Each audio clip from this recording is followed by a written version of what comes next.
Magandang hapon po mga kababayan. Humabol tayo ngayon dahil bago lumakas yung bagyo mga kababayan, no? At talagang aakyat muna tayo sa bundok. Yun doon sa itaas, sa tuktok talaga mismo mga kababayan, dahil ihatid natin yung ayuda ni Ate Gina. Dahil naalintala ito mga kababayan dahil sa pag-uwi natin at doon natin sinelebrate yung ating pangalawang anibersaryo, no, sa ating channel. Kaya pasensya na po talaga sa ating sponsor na na-delay yung ating pagbigay, no?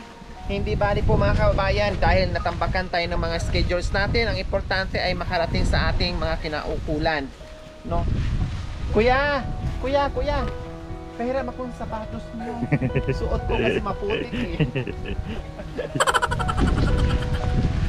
Binitbit kaya ito si Rami ko. Ayaw mo maputikan na ako magpipit.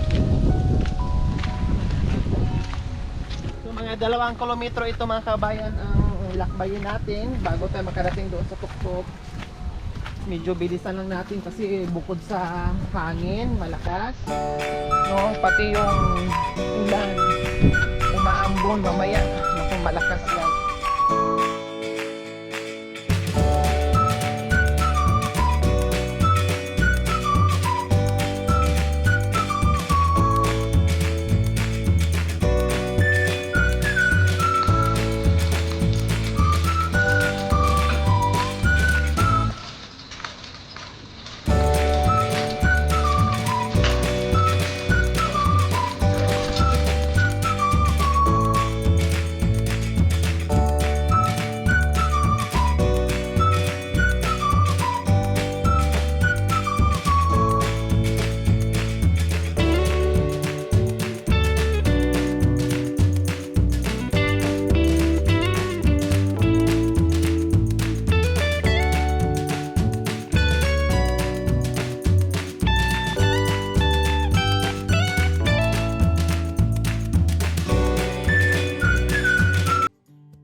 Diyos ko mga kabayan, ang hirap talaga, no. Kukuha ako ng tungkod para sure. Yan. Kasi 2 kasamahan na natin ang nadulas. Tayo, manigurado na lang tayo.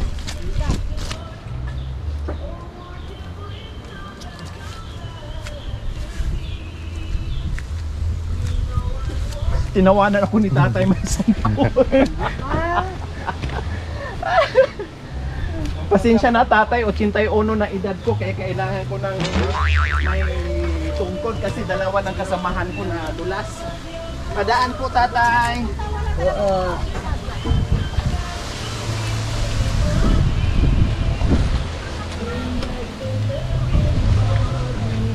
Ano ba to? May isang itlog na nakasabit dito sa daan. Tapos nadulas ka dito yung hawak mo. Nakuha mo na. Kung sino yung madulas dito, siya ang makakuha. Siyempre hahawak dito, di ba? Baka nga ikaw makakuha. Ay, padaan po. O sige, sakay po po dyan. Dito po kay Ate Gina.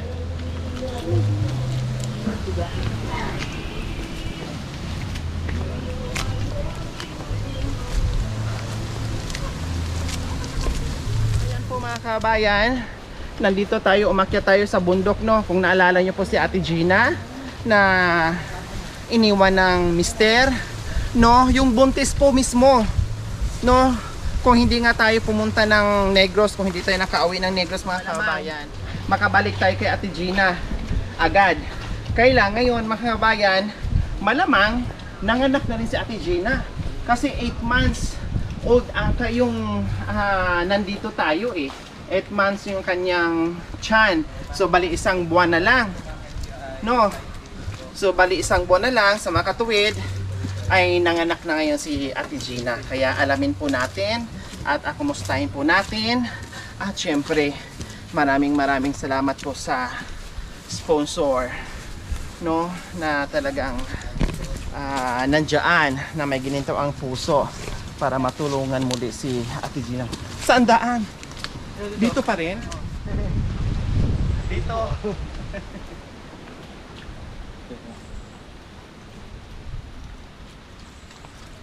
So, 101% po mga kababayan yung ating dadaanan, ito din po yung daanan ng tubig. Kung tuloy-tuloy po ang ulan at malakas po talaga, hindi ito madadaanan ng tao kasi daanan po ito ng tubig, bahana. No, tatay, no? Ayan, ganito po, dito kahirap ang daan.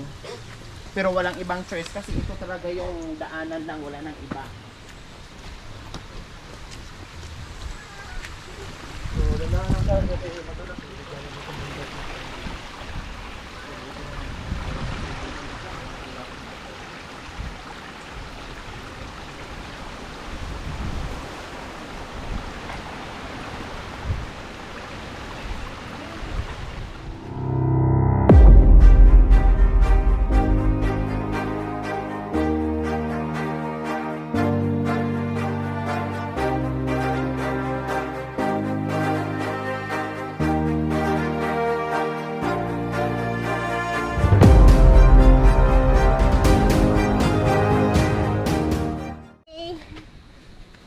Ayan, tinulungan at sinundo pa tayo. Oh, di ba? Oh, nasaan na yung tiyan mo? Anong nangyari? Ah, nanganak na. Oh, anong baby? Baby boy, baby girl? Baby na to!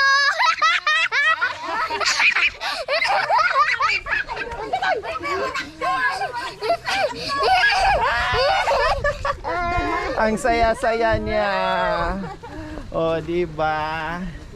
Ang saya ni Ating na nandito tayo muli. So, huwag na natin patagalin pa bago lumakas yung ulan at bagyo. Oh, sige. Tatawa tayo. Ito ngayon si Ate Gina.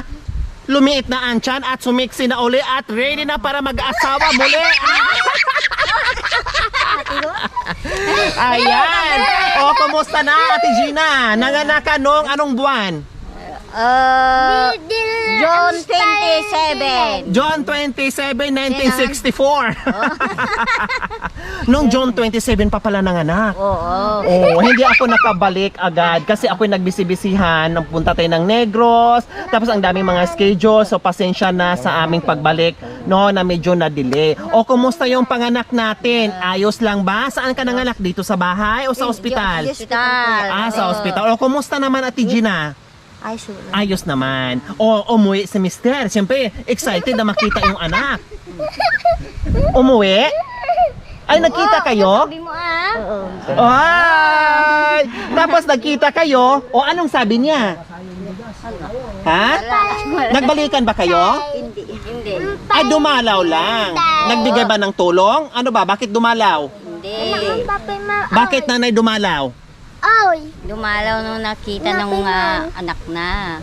Anong nanganak na? Gusto lang siguro makita yung anak niya. Oo, gusto Pero hindi nag-iwan ng, hindi man lang nag-iwan ng tulong? Hindi. Yung tulong yung kwan, yun ang gasto ni ginastos ni yung ospital. O, sino ang gumastos sa ospital nung nanganak? Ako. Ay, ako. Ay, so na. O, buti may pera ka. Hindi. PhilHealth na. Sa PhilHealth na cover sa PhilHealth kaya walang masyadong binayaran. Okay. So ang anak ay baby boy. Wow. So ilan na ang anak mo lahat ngayon? Tatlo. Madagdagan pa ba yan? Hindi na. Kasi sexy ka na ngayon. Pwede na mag-asawa uli. Hindi na. Hindi na. O bakit daw? Siyempre nakita kayo ni Mister. O bakit daw hindi mo ba naitanong sa kanya? Bakit hindi ka nagparamdam ng ilang buwan? Bakit ngayon ka lang? O anong sabi niya Ate Gina? Hala. Hindi mo siya tinanong kung bakit siya umalis? Walang nagparamdam na hindi nagparamdam sa'yo? Dapat kinantahan mo na lang siya. Bakit ngayon ka lang dumating sa buhay ko? Wow! Oh.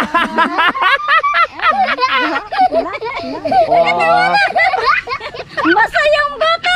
Masaya siya kasi alam niya na nandito kami. Baby, inabo. Kantahan pa tayo. Kanta na. O, di ba? Ayabo. Wow! Masayang bata. Yo! Masaya. Okay, sige mga kabayan, nanganak na pala si Ate Gina. Meron tayong dala-dala. Ano ba mga Ruhilios? Sitaw ate. Sitaw. Sige, Yun. saan? Hindi. Mamitas tayo? O sige mama. Sayang talaga! Sayang Sayang talaga! galay sa'yo. Sayang na sayang talaga. Ibiyayabong! Baby, I love you. Ano man pagtab? Sayang na sayang talaga. Wala si Papa. Ayaw mapapa!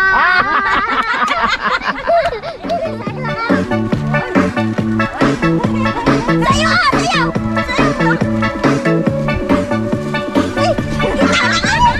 Isa yan ako, TV.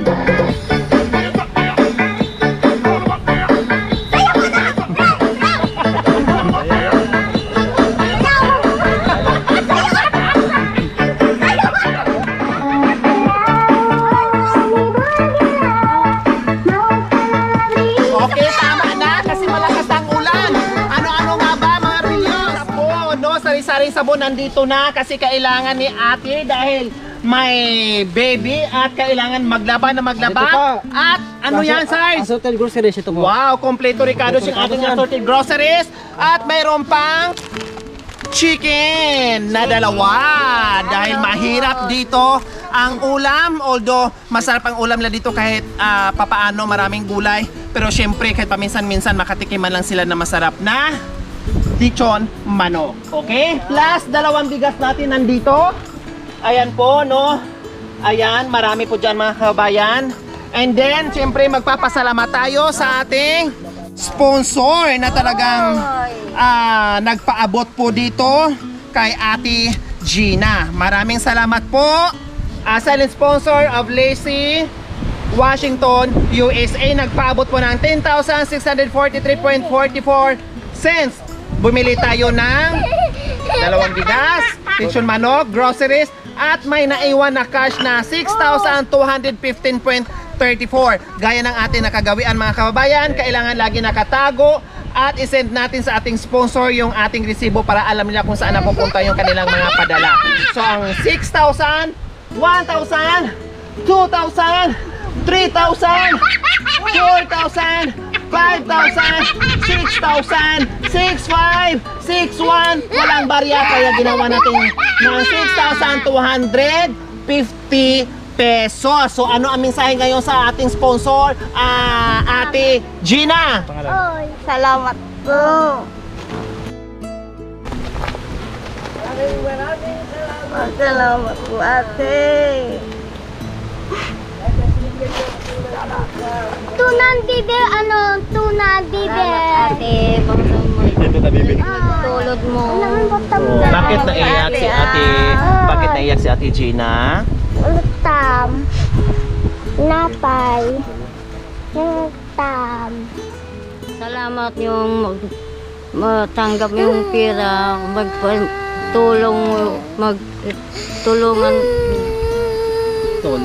magtulong sa mahirap. Sayang na sayang talaga. Ibiyaya yung nga. Yung magtulong sa anak ko. Salamat. Ayan, walang anuman. So si Ate Gina ba? Salamat. Salamat sa ate. Lise. Lise. Ayan. Oh, Ate Gina, iba na yung aura mo ngayon. Medyo happy ka na, hindi katulad dati na talagang parang bakas talaga sa mukha nyo na malungkot kayo. Ngayon medyo nakasmile na kayo, nakatawa na kayo, at iba na yung aura nyo, masiyahin na kayo. Kumusta na sabi mo kanina ay dinalaw ka lang ng mister mo tapos ngayon hindi na naman bumalik sa iyo. Yun lang, nagpakita lang siya nung nanganak ka. Nung masilip niya yung bata, hindi na naman siya nagparamdam sa'yo? Walang suporta na naman na iniwan sa'yo? Wala. Walang sinabi o walang binitawan na salita na, oh sige, magpapadala na lang ako sa'yo pero ayaw ko na sa'yo. Walang ganon. Wala. Walang closure. Oo, maasa ka pa ba na babalik sa iyo? Hindi na. Sana Ate Gina ay hindi na badagdagan, huwag ka na mag-asawa muli, tama na yan. At buhayin mo na lang at i-focus mo na lang yung pagmamahal mo sa mga anak mo para hindi ka na mahirapan. Kasi kung mag-asawa ka muli, baka mamaya hindi naman lahat makapag-asawa ka tapos iwanan ka din, hindi malagdagan yung mga anak mo, paano na yung mga anak mo kawawa? Lalong magiging kawawa ang mga anak mo, ha? Okay. So nag-aaral ang mga anak? Nag-aaral siya? Hindi pa. Hindi na i-insert din ko ate ta. Kulit-kulit yung kuwan, school. Panakidikidilin yung bata. Okay. So dito na lang, turuan mo na lang dito sa bahay, ha? Kung hindi ka kayanin doon, kung hindi, wala talaga siyang choice makapag-aral, kahit dito man lang turuan mo na lang siya, ha? Kasi si Biberly po, itong bata ay parang special child, ganon. Ganon kasi siya, no? So sa bahay, sa school, hindi natin alam kung ano magiging behavior niya. Buti sana kung merong kakayahan ay pwede sila ipasok nila sa mga special child na mga eskwelahan. Kaya lang syempre hirap nga sila sa pagkain nila, doon pa kaya nila paaralin, di ba? Kaya ganon pa man, dito mo na lang turuan, and then kahit pa paano kahit marunong siya magsulat, ha? Okay, sige. Silipin Mga niyo. kababayan, silipin namin yung baby boy mo, ha? Sitaw? Bibigyan tayo ng sitaw. O sige, pasilip mo na, ipakita mo muna yung anak mo sa amin. O tara, dali. O ayan ang baby boy ni Ate Gina. O, ilang buwan na siya, Lolo? Isang buwan na. Isang buwan na. June. Magkadalawang buwan na. Magdadalawa na kasi June siya eh. Magkadalawang buwan na 27. Korea usog. O, diba? Malaki na. Oh, happy na si Ate Gina. Kasi, diba? Sabi niya, salamat sa pagbisita nyo. Happy ako. Okay, sige. Hindi na kami magtatagal, ha? Korea usog. Ha? Okay, tara. Mamita tayo sa taong kulit mo.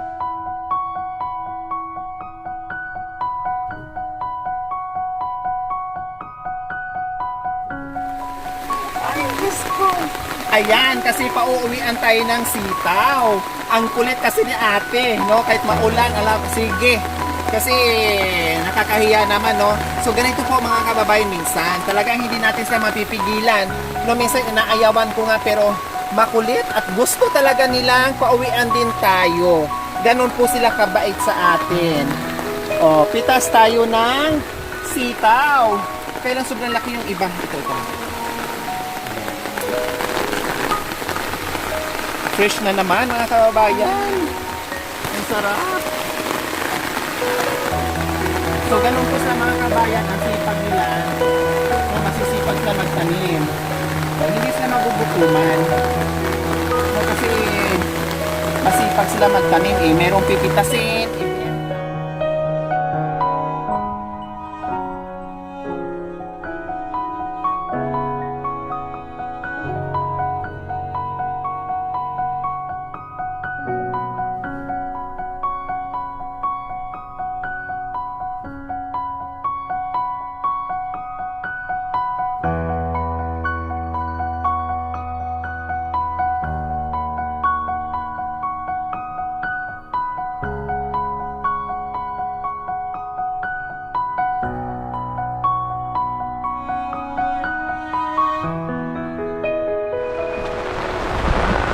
So ayan po mga kabayan, no, mahirap siya. Okay lang sana kung ulan lang, pero may kasamang hangin, talagang mabasa ka, no? Nakatayo nga kami, basa naman, pero at least hindi ka talaga asiin yung basang-basa, no? Kahit pa paano. Nagkataon kasi mga kabayan na may bagyo ngayon, signal number 1, plus malakas yung Dito.